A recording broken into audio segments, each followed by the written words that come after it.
Abra lá em Mateus, no capítulo de número 6, versículo de número 19. Evangelho no qual escreveu Mateus, capítulo de número 6, versículo de número 19. Para você que está visitando a igreja, nós temos tratado aos domingos no Sermão do Monte, o Sermão da Montanha. Esse capítulo de número 6, ele é dividido em duas partes. Na primeira parte, nós vimos aqui, Jesus ensina o povo, ensina os seus discípulos a não ser como os fariseus. Os fariseus tinham um problema muito grande, Rui. Os fariseus, eles faziam as suas ações espirituais, mas o objetivo deles era de receber aplausos, eram de ser elogiados pelos homens. Eles estavam atrás de elogios dos homens. É por isso que aqui no versículo 1 do capítulo 6, diz: guardai-vos de exercer a vossa justiça diante dos homens, com o fim de ser vistos por eles, de outra sorte não tereis galardão junto de vosso Pai. Foi a primeira parte. Aí Jesus vai falar que tem gente que dá esmolas, né? Ou seja, ajuda o próximo, mas ele faz isso para receber aplausos.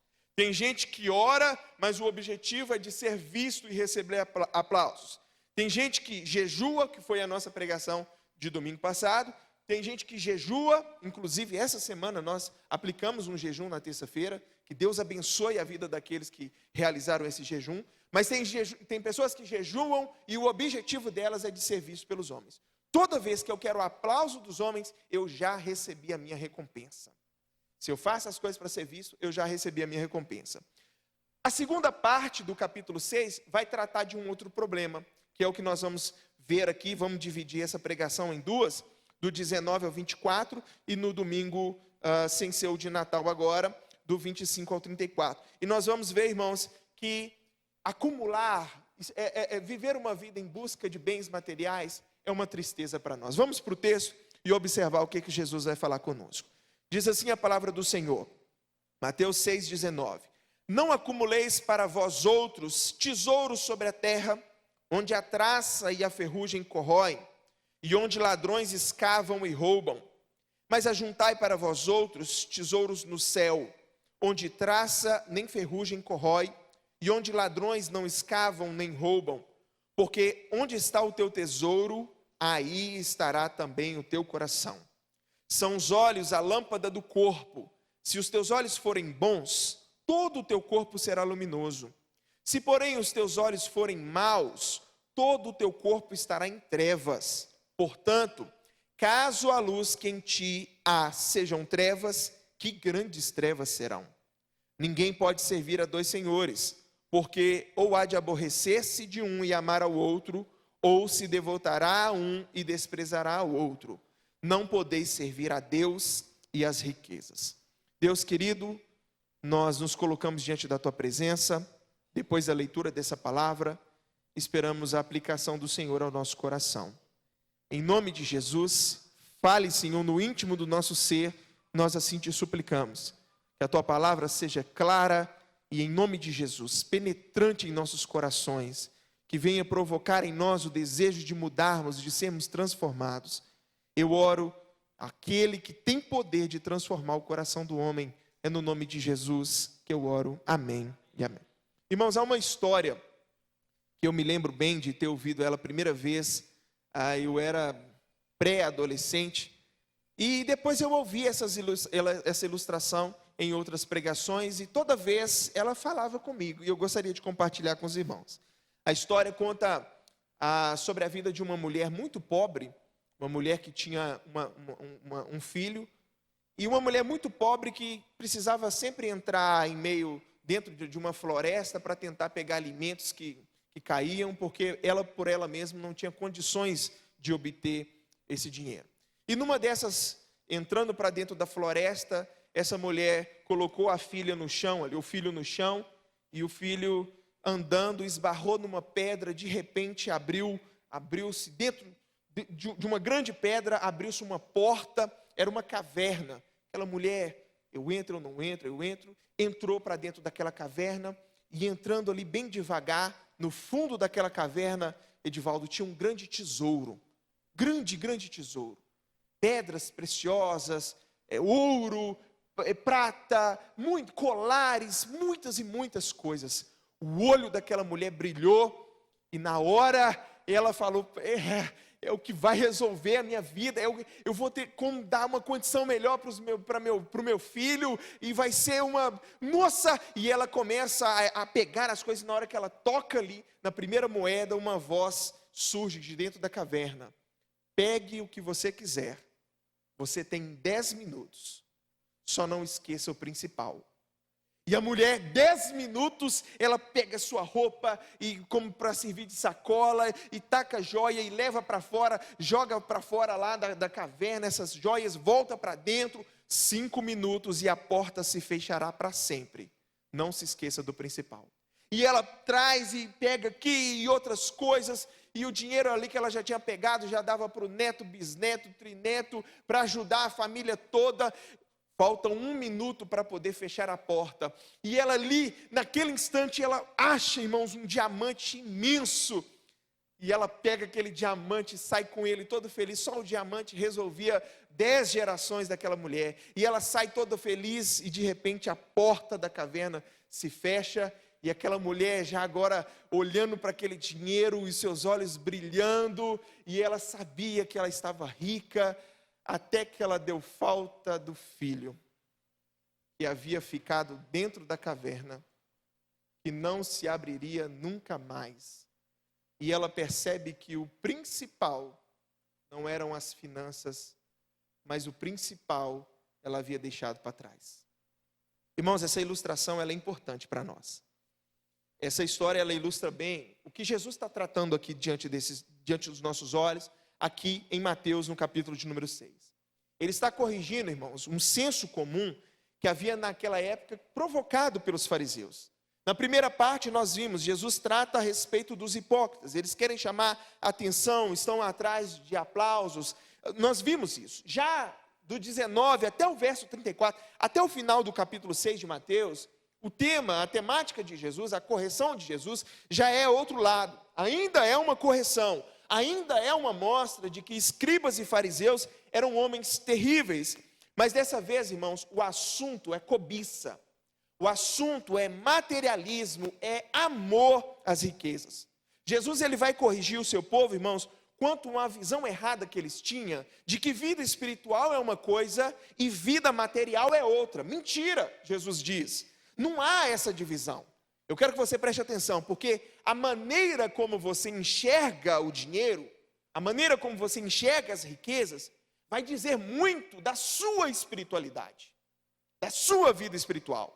Jesus aqui, ele ataca o pensamento dos fariseus, porque eles eram cobiçosos. Lá em Lucas 16:14, diz assim, olha, os fariseus que eram avarentos, ouviam tudo isso e o ridicularizavam. Jesus faz questão, a Bíblia faz questão de mostrar que esses homens, como o Isbe diz, usavam a religião para poder ganhar dinheiro. Ganhar dinheiro através da religião. Parece que é um pouco do nosso tempo. Jesus sabia, irmãos, que era necessário corrigir o seu povo com relação a esse assunto.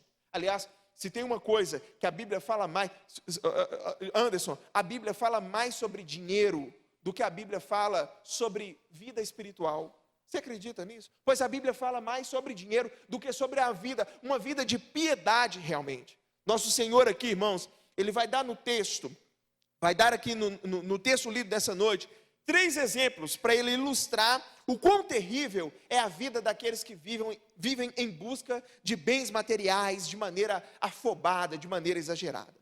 Se na primeira parte nós temos o pecado da hipocrisia, nós veremos hoje, irmãos, e nos próximos sermões aí, o pecado da idolatria. Idolatria ao materialismo, da idolatria ao dinheiro. O primeiro ponto, eu quero que você observe aqui junto comigo, nessa primeira parte aqui eu queria colocar títulos para a gente ver, porque Jesus fala, aqui o texto fala sobre os tesouros do céu. E aí fica essa já reflexão, nós vamos olhar e já refletir. Eu pergunto para você, onde é que está o seu tesouro? Na primeira parte nós temos assim, olha, não acumuleis para vós outros tesouros sobre a terra, onde a traça e a ferrugem corrói, e onde ladrões escavam e roubam. Isso é uma realidade, no Brasil que o diga. Mas ajuntai para vós outros tesouros no céu, onde traça nem ferrugem corrói, e onde ladrões não escavam nem roubam, porque onde está o teu coração, olha a declaração, porque onde está o teu tesouro, ali estará também o teu coração. Aqui Jesus, irmãos, não está condenando as riquezas. Jesus não está fazendo a condenação das riquezas. A riqueza, como fruto do trabalho, do suor do homem, é bênção de Deus. A Bíblia diz, irmãos, que Deus é quem traz o enriquecimento. Deus enriquece o homem. Eu queria que você olhasse isso para dar mais ênfase aqui. Deixa marcado aí Mateus 6 e vai comigo lá para Eclesiastes, no capítulo de número 5, no verso de número 19. Abre aí bem rapidinho, Eclesiastes, capítulo de número 5, versículo de número 19. Olha aí para você ver o que é que a palavra do Senhor vai trazer para nós. Eclesiastes, no capítulo de número 5, versículo de número 19, nós temos o seguinte, olha o que diz: quanto ao homem a quem Deus conferiu riquezas e bens, e lhe deu poder para deles comer e receber a sua porção, e gozar do seu trabalho, isto é dom de Deus, é Deus quem abençoa. Você querendo ou não, você tendo as suas lutas de classe ou não, Deus abençoa. É Deus quem traz as bênçãos, é Deus quem traz a riqueza. E quando a riqueza ela é fruto do trabalho, do seu suor, ela é uma bênção. Ela é uma bênção. Deus dá aos homens os seus bens. Jesus não está condenando, então, ser rico, possuir bens. Não é isso que o nosso Deus está falando aqui, que Jesus Cristo está falando aqui. Ele também, irmãos, não está proibindo, por exemplo, que nós guardemos dinheiro como uma previdência. Eu tenho um dinheiro lá parado. Não é o que Jesus está falando aqui. A própria Bíblia, irmãos, ela vai ordenar a gente para que a gente consiga, para que a gente possa observar, por exemplo, o trabalho das formigas. A formiga, irmãos, ela trabalha no verão para ela ficar abastecida no inverno. Provérbios, então, vai dizer, vai ter com a formiga, ó preguiçoso. Há um motivo para que isso aconteça. Há um motivo pelo qual. Por quê? Porque a formiga, ela é precavida. Jesus não está falando aqui, irmãos, sobre não tem uma previdência, não estoque o seu dinheiro, não guarde o seu dinheiro, não. Se você não tem poupado, você está correndo riscos. Aprenda a ser prudente com o que ganha agora, para que mais tarde você tenha com que se sustentar. Então o problema não se trata de previdência. O problema aqui não está nas riquezas. Jesus aqui também, irmãos, não está condenando, por exemplo, mas então assim, o que é que Jesus está condenando aqui de fato, pastor? O que é que Jesus está condenando? E Jesus aqui, irmãos, nada mais, nada menos, está falando para nós sobre o acúmulo para si. A ganância desmedida e a avareza mesquinha. O problema aqui, irmãos, é maior do que a gente possa imaginar. As nossas riquezas, irmãos, preste atenção, as nossas riquezas, os bens que Deus nos dá, nunca são só nossos, nunca são para nós somente. Deus nos abençoa para que nós possamos abençoar. Deus nos abençoa para abençoarmos. E eu gostaria que você repetisse comigo, porque vai ficar gravado no seu coração. Deus abençoa para abençoar. Você pode repetir comigo? Deus abençoa para abençoarmos. Nós abençoarmos. Essa é uma realidade. As bênçãos que vêm na nossa vida são bênçãos que são depositadas sobre a vida de outra pessoa. Se o dinheiro que você ganha, querido, é só seu, você investe só em você está juntando tesouros nessa terra. Você está indo na contramão ao propósito com o qual Deus enriquece o homem. Deus enriquece o homem, Deus abençoa o homem, para que esse homem possa abençoar. O que eu devo fazer, pastor? Vamos para o texto bíblico, verso 20, lá aqui de Mateus, capítulo de número 6. Mas ajuntai para vós outros tesouros no céu, onde traça nem ferrugem corrói, e onde ladrões não escavam nem roubam. Antes que você pense errado aqui, irmãos, não está falando de boas obras, não. Juntar tesouros é realizar boas obras, não é. Não são méritos pessoais, eu vou fazer tal coisa e assim eu vou ter crédito no céu, não é. Não se trata disso. Aqui é usar os nossos tesouros terrenos para promover a causa do Evangelho. É socorrer os necessitados. E isso, irmãos, é investir para a eternidade. Reverendo Hernandes, ele diz que, irmãos, ganhamos, ele diz algo, vai ficar no seu coração, nós ganhamos tudo o que damos, e perdemos tudo aquilo que nós retemos. aquilo que nós damos, nós ganhamos. Nós somos abençoados. Aquilo que nós ganhamos, né? Que ganhamos, tudo o que damos e perdemos tudo o que retemos. É por isso que se você, por exemplo, não oferta na igreja, você não ajuda o necessitado, você vive para si, comprar coisas para si, é mais um celular, é mais uma roupa, é mais um negócio. Você está tão pobre, mas tão pobre, que talvez a única coisa que você tenha na sua vida é dinheiro. E talvez você conheça alguém assim. A pessoa é pobre, tem mansão, tem carro, mas é pobre. E a única coisa que ela tem é dinheiro. Não há, irmãos, não há melhor investimento do que investir no reino do nosso Senhor. É o que o texto está dizendo para nós. Nele, quando nós investimos no reino, irmãos, o nosso dinheiro ele não pode ser roubado, ele não pode ser corroído. É um investimento para a eternidade. Se você vive para si, seu coração está na terra e está perdido. Está perdido. O tesouro daquela mãe ilustra bem, irmãos, é uma boa ilustração de onde estava o coração daquelas mulheres, e quando ela percebeu, já era tarde demais. Que não seja assim na sua vida, de você sair em busca de conquistar, de ter, e você perceber que o bem principal, nosso tesouro como cristão, você sabe, é Cristo Jesus. Nossa família vem também dentro desse pacote, para você correr, conquistar, ganhar, aí perdeu esposa, perdeu filhos, perdeu família, perdeu comunhão com Deus. Nada vale essas coisas. Nada vale essas coisas. Então, em nome de Jesus, seja generoso com as suas finanças. Nós, irmãos, somos mordomos de tudo aquilo que Deus nos deu. Não tem nada que seja seu efetivamente. Lá em Tiago diz que toda boa dádiva vem do Pai das luzes, que vem tudo que tem de bom na sua vida, tudo que você conquistou, irmãos, você só conquistou por causa de Deus. Então nada, Clemilda, é efetivamente seu. Você é só mordomo daquilo que Deus confiou em suas mãos. Então, em nome de Jesus, não seja uma pessoa sovina, pão duro, mão de vaca, mão fechada, como as pessoas falam. Invista em pessoas, irmãos. Não tem investimento melhor do que pessoas. Invista no reino, glorifica a Deus com seus bens. Amém? É a primeira parte. Na segunda, Jesus vai cada vez mais deixando mais complicado. Olha o que na segunda parte aqui, verso 22 e 23. Essa é a parte que eu deixo a pergunta para os irmãos. No que os seus olhos estão fixados? Na primeira é, onde está o seu coração? Onde está o seu coração? Nessa é, no que seus olhos estão fixados? O texto diz o seguinte: são os olhos a lâmpada do corpo. Se os teus olhos forem bons, todo o teu corpo será luminoso.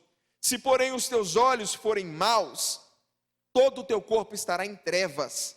Portanto, caso a luz que em ti há sejam trevas, que grandes trevas serão. Quando a Bíblia fala de olhos, normalmente, irmãos, ela está se referindo à mente.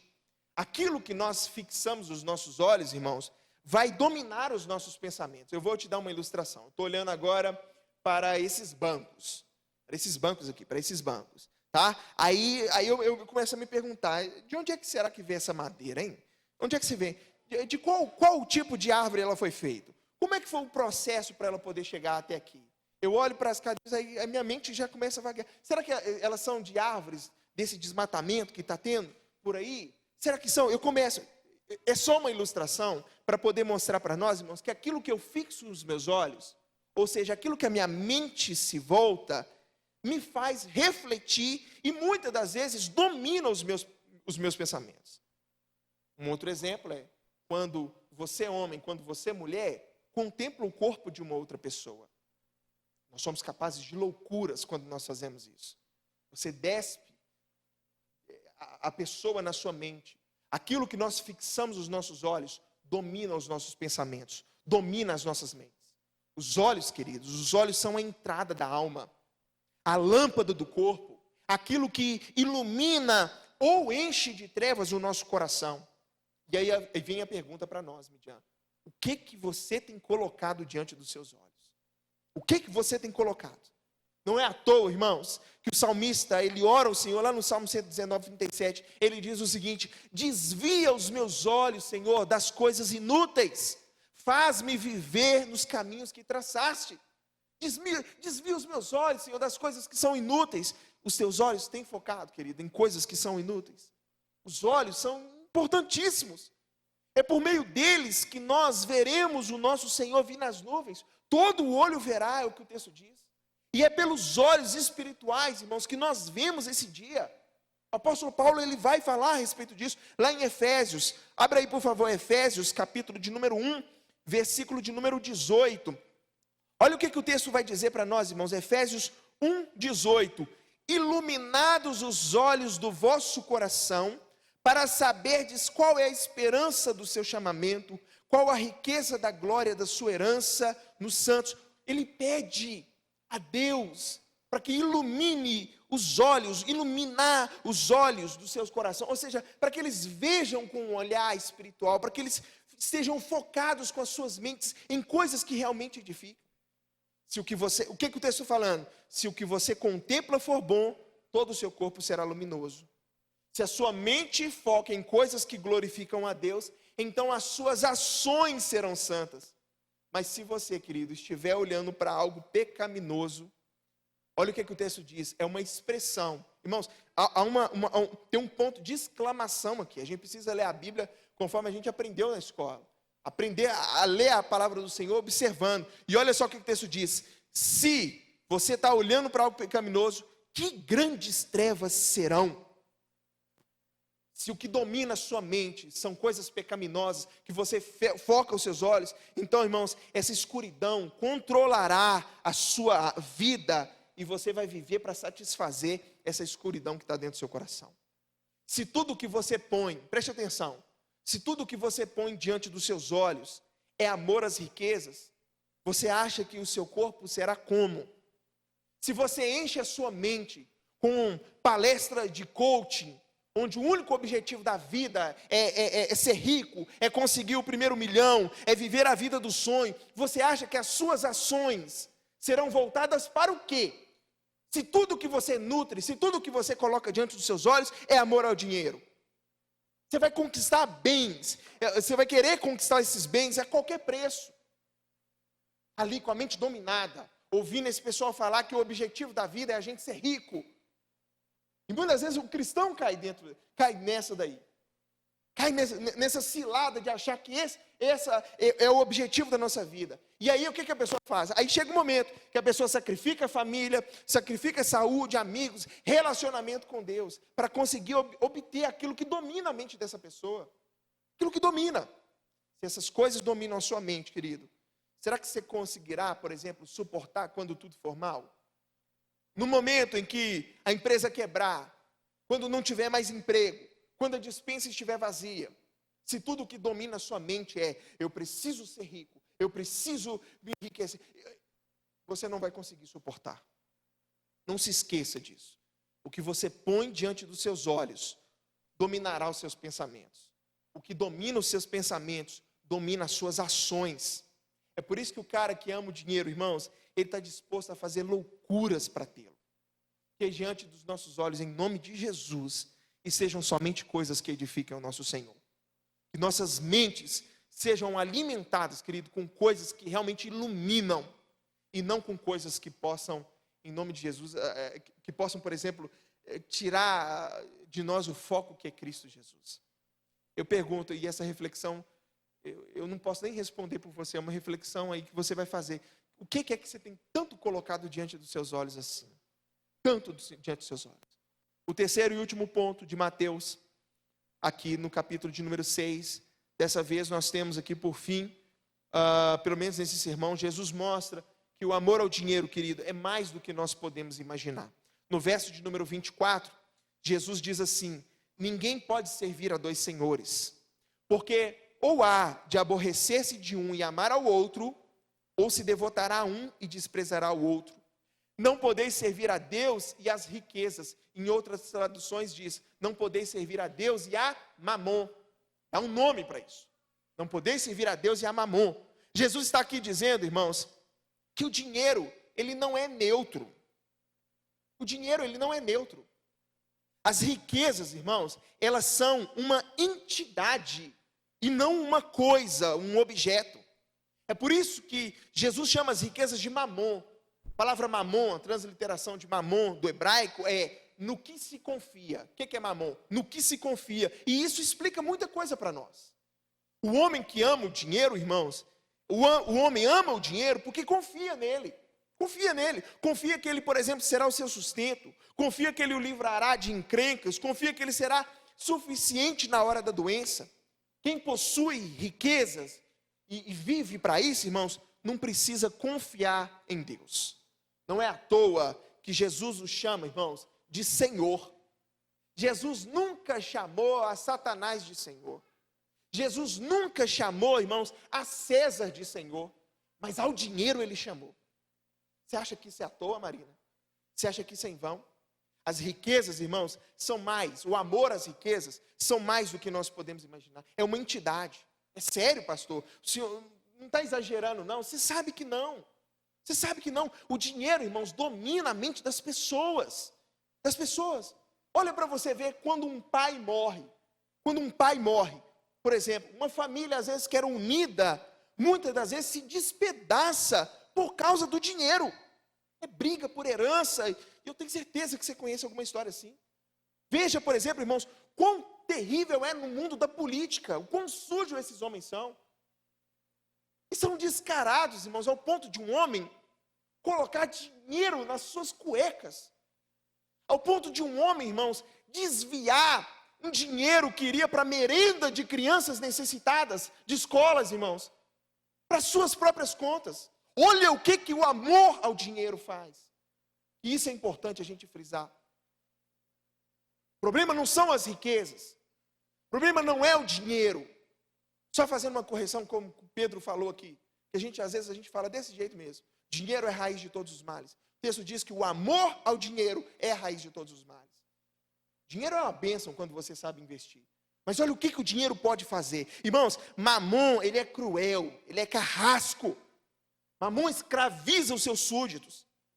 O reverendo Hernandes, ele diz que por amor ao dinheiro, pessoas casam e se divorciam, matam e morrem, corrompem e são corrompidas. Quem não lembra aqui, irmãos, da Suzanne von Richthofen? Quem não lembra dessa mulher? Dessa menina louca, que aquela menina foi capaz de fazer por causa de dinheiro, corrompida pela ganância. Irmãos, ela matou os pais enquanto os pais dormiam, para poder ficar com o dinheiro, com os bens da família. Olha, irmãos, a loucura que um homem chega por amor ao dinheiro. É por isso que Jesus diz aqui, que ninguém pode servir a dois senhores. Não dá para amar as riquezas como Senhor e amar ao Deus Criador, que nos manda descansar nele, inclusive com respeito às nossas finanças. Ou você vai amar um, ou você vai amar o outro. O dinheiro, irmãos, ele é um Senhor que exige devoção exclusiva dos seus súditos. Se você quer ser rico, não vai querer saber, irmãos, de vida, de comunhão com a igreja. Você não vai querer saber de escola dominical. Você não vai querer saber de culto de semana, do culto solene que nós realizamos. Porque esse é o momento em que você está interessado, você está preocupado com o dinheiro. Ele é o seu precioso, como foi para o Sméagol ali no filme O Senhor dos Anéis. Está interessado, é o meu precioso. Aí vive pelo dinheiro, mata pelo dinheiro, faz todas as ações. A mente dominada por amor, achando que a vida é realmente essas coisas. Não dá, não adianta. Ou você é de Jesus, ou você tem outro Senhor. Tanto Jesus quanto as riquezas requer de nós exclusividade. Não dá para meiar, para dividir um pouquinho para um pouquinho para o outro. Um dos dois senhores, irmãos, vai ser aborrecido diante dessa situação. Jesus está falando aqui de dinheiro, mas isso aqui vale, irmãos, para qualquer outra coisa, qualquer outra visão de mundo que eu e você podemos ter. Ou você tem uma visão cristã, uma cosmovisão, que é uma visão de mundo cristã, ou você tem uma cosmovisão mundana. Porque, irmãos, a sua visão mundana, ela nunca vai entrar em conformidade com a sua visão cristã. Ser um cristão na íntegra, irmãos, impede que você seja uma pessoa, por exemplo, que honre a política da direita ou da esquerda, porque elas conflitam com a política do reino de Deus. Se você for um cristão na íntegra, não dá, irmãos, para ter essas coisas no mais alto do patamar da nossa vida. Porque em algum momento, as coisas vão conflitar ao ponto de que você vai deixar Jesus de lado, em de que a palavra do Senhor vai ser deixada de lado. Não dá para abraçar com unhas e dentes nenhuma filosofia humana se eu sou um cristão de fato. Jesus exige de nós, irmãos, devoção exclusiva, e é o que a palavra do Senhor diz para nós. Para eu concluir, eu concluo perguntando a você, irmãos, e você vai dar uma resposta sincera, porque você sabe que Jesus esquadrinha o seu coração. Quem é o seu Senhor? Quem tem sido o Senhor sobre a sua vida? E não digo, irmãos, o que é para ser, porque se eu te perguntar, é lógico que você vai falar. Eu digo, irmãos, quem realmente tem sido o Senhor sobre a sua vida. Uma coisa é o que nós falamos, outra é o que nós praticamos. Será que você, por exemplo, diz amar a Deus e servi-lo, você não perde a oportunidade de se dar bem financeiramente em cima do próximo? Será que o seu Senhor, por exemplo, não tem sido a política? Lula, Bolsonaro, esquerda, direita? Será que, por exemplo, o Senhor sobre a sua vida não tem sido a pornografia? Porque ela te domina e você não consegue se livrar dela. Ela é maior do que as suas forças. Será que, por exemplo, não tem sido a gula, o entretenimento? Você não aguenta ficar sem TV, não aguenta ficar sem celular, sem redes sociais. Essas coisas dominam a mente do homem. É o que você põe diariamente, a cada minuto, a cada segundo diante dos seus olhos. São coisas que vão te dominar. E a palavra vai falar aqui para nós, irmãos. E não dá para servir a dois senhores, não. Eu te convido nessa noite, se essa palavra tem falado ao seu coração, para que você se arrependa dos seus pecados. Se você se identificou com esse sermão, você peça ao Senhor para que Ele te livre de você mesmo e te faça um servo bendito diante da presença do Senhor. A palavra é clara para nós, irmãos. Se você confessa os seus pecados, saiba que nele você tem o perdão. Essa é a promessa que Deus nos dá. Em nome de Jesus, que Cristo seja Senhor sobre nossas vidas. Somente, que Cristo seja somente Ele seja Senhor sobre nossas vidas. Que nossas finanças, querido, em nome de Jesus, sirvam ao nosso mestre, e não que nós sirvamos as nossas finanças. Que o principal para nós, irmãos, não seja as riquezas deste mundo, deixando de lado, como aquela mãe, aquilo que é principal para a nossa vida. Que aprendamos, em nome de Jesus, a sermos mais mãos abertas, investidores na Bolsa de Valores Celestial. Não há melhor investimento do que fazer lá. Investidores do reino, que diante dos nossos olhos, em nome de Jesus, estejam somente coisas que edificam e que Jesus seja o único a reinar em nossos corações. Você faz essa oração junto comigo? Vamos ficar de pé? Cuidado, querido. Você não pode viver uma vida em busca de bens materiais. Jesus não te deu vida para isso. Os seus bens precisam servir ao seu próximo, ao necessitado. O que Deus te deu precisa ser compartilhado. Essa é uma realidade. Ninguém é tão rico que não possa receber. Ninguém é tão pobre que não possa dar. Essa palavra não foi para mim, porque eu lá em casa eu e a patroa, é um salário mínimo. Irmãos, riqueza que não vai se medir pela quantidade de dinheiro, porque às vezes essa é a riqueza que Deus tem dado para o sustento do seu lar. Com ela, seja mão aberta, seja uma pessoa generosa. Não deixe que, mesmo que seja pouco, domine o seu coração. Em nome de Jesus, nós temos ao Senhor e somente o Senhor como Deus soberano sobre a nossa vida. A nossa honra é somente ao nome dEle e não às finanças. Nós não estamos presos a ela, somos mordomos de tudo que Deus fez. Em nome de Jesus, vamos orar. Pai querido, tem misericórdia de nós. Nós te suplicamos nessa noite o perdão dos nossos pecados, porque muitas vezes nós temos vivido uma vida achando que as coisas são aqui simplesmente para este mundo, Deus. Juntando dinheiro para este mundo, investindo somente em nós mesmos, preocupados somente com nós mesmos. Ó Deus, em nome do Senhor, abra os nossos corações para que nós possamos ser generosos, Pai. Para que nós venhamos a preocupar com aquele que passa necessidade, que está necessitado. Em nome de Jesus, que os nossos carros sirvam aos irmãos da igreja, que as nossas finanças sirvam para abençoar, Deus, aos irmãos da igreja, aqueles que necessitam. Que as finanças dessa igreja sejam, Deus, em nome de Jesus, voltadas para abençoar a vida daqueles que necessitam. Nós te clamamos, não nos deixes, Pai, ser dominado por nenhum outro Senhor que este mundo possa oferecer. Nenhum outro, Senhor Deus. Que o entretenimento não seja Senhor sobre a nossa vida.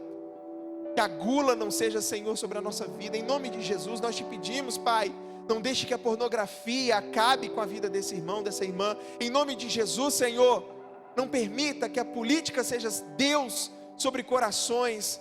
Que a nossa confiança esteja somente no Senhor. Que a nossa vida esteja diante da Tua presença, Pai. Que os nossos olhos foquem em coisas que edifiquem. Ajude-nos a fugir de coisas inúteis, Pai. Eu te peço em nome de Jesus Cristo. Em nome de Jesus. Amém, amém e amém.